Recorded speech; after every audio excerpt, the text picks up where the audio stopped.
Olá, seja bem-vindo ao canal. No vídeo de hoje, iremos contar a história de Santa Rita de Cássia, a santa das causas impossíveis. E a história de vida desta santa faz jus a este nome. Santa Rita nasceu no ano de 1381, num pequeno vilarejo chamado Roccaporena, em Cássia, na Itália. Filha de um já idoso, humilde e religioso casal, ela cresceu escutando as histórias de vários santos, e isso lhe foi despertando um grande gosto pelas coisas de Deus. Tanto é que ainda bem jovem, com cerca de 13 anos, ela já sonhava em se tornar monja agostiniana. No entanto, como era bem comum naquela época, os pais de Rita já haviam prometido ela em casamento. Rita estava prometida a um jovem oficial, chamado Paulo Ferdinando. E assim, obedecendo o desejo de seus pais que já eram idosos, Rita desiste do seu sonho de se tornar monja, para casar-se com Paulo Ferdinando. Um homem que iria transformar os próximos anos de sua vida numa verdadeira provação.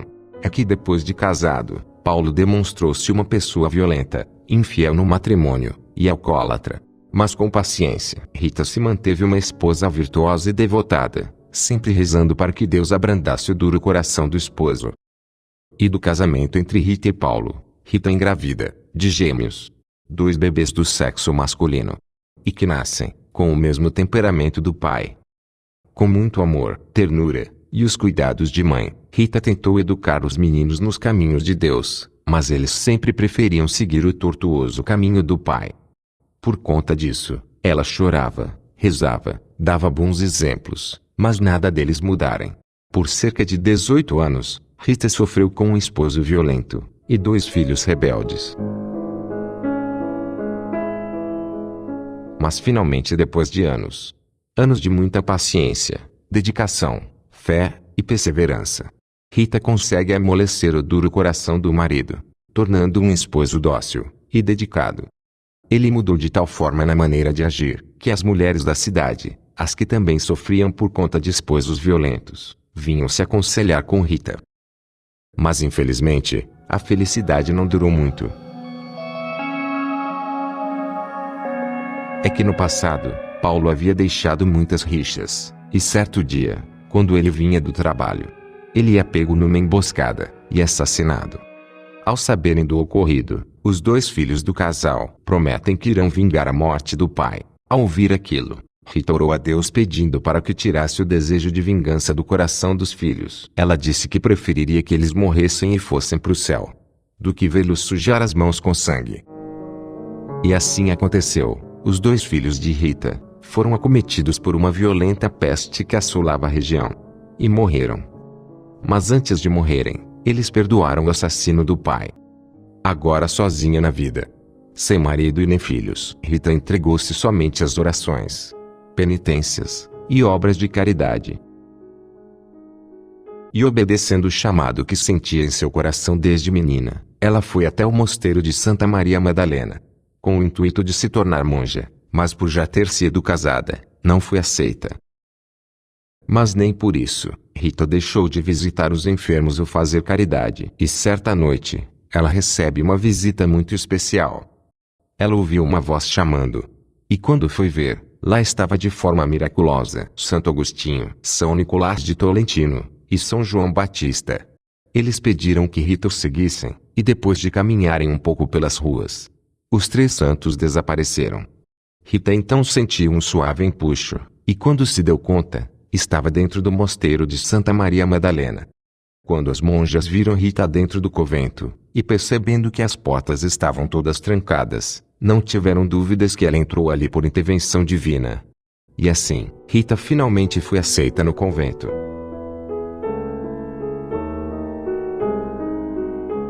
Segundo algumas biografias da santa, durante o noviciado de Rita, a superiora resolveu testar se a vocação dela era verdadeira. De certa maneira, ela tentou pregar uma peça em Rita. Havia um pedaço de madeira já seco, enterrado no jardim do convento, e a superiora então mandou que durante 1 ano, todos os dias Rita deveria regar aquele pedaço de madeira. E assim ela o fez, com muito amor e paciência.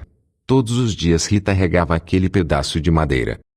Mas para surpresa de todos, depois de 1 ano, o pedaço de madeira brotou, se transformando numa grande videira, e que dá frutos até os dias de hoje.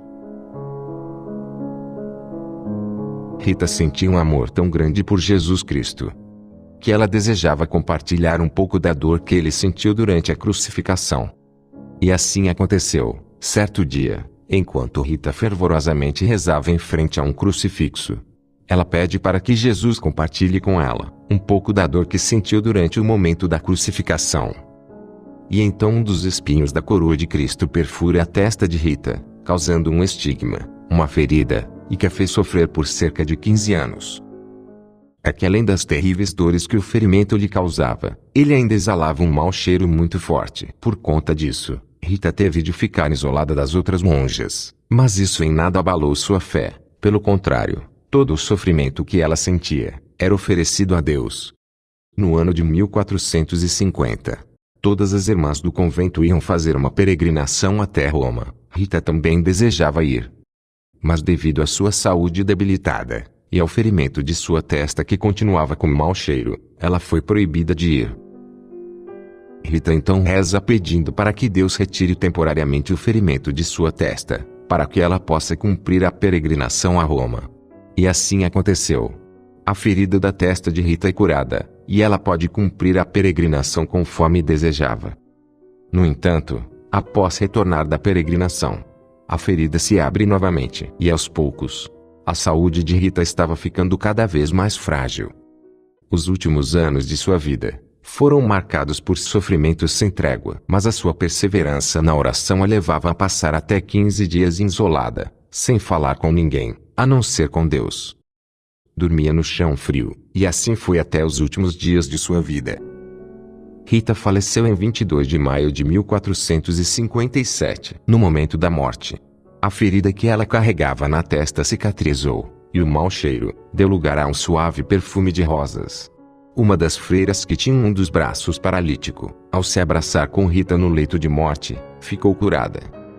Todos esses fatos extraordinários fizeram com que as autoridades eclesiásticas colocassem o túmulo de Rita num lugar acessível aos visitantes, e assim, o corpo foi colocado num oratório interno, debaixo de um altar, onde podia facilmente ser visitado pelos peregrinos. Em 16 de julho de 1627, ou seja, 170 anos após a morte de Rita, o Papa Urbano VIII mandou que o corpo de Rita fosse cuidadosamente examinado, e para surpresa de todos, o corpo estava conservado como no dia da morte, a pele ainda apresentando a cor natural. Santa Rita de Cássia foi beatificada em 1627, pelo Papa Urbano VIII, e canonizada em 24 de maio de 1900, pelo Papa Leão XIII. Santa Rita de Cássia é padroeira das causas impossíveis, dos doentes, das viúvas e das mães. Apoiando-se completamente nos ensinamentos de Jesus Cristo, a Santa das Causas Impossíveis conseguiu fazer o impossível em sua forma de viver, de amar, e até de morrer. Pois hoje, mais de 5 séculos após sua morte, o corpo de Santa Rita de Cássia, embora atualmente já se encontre bastante desidratado, permanece incorrupto, e encontra-se na Basílica de Santa Rita de Cássia, na Itália. Obrigado por assistir. Fiquem todos com Deus.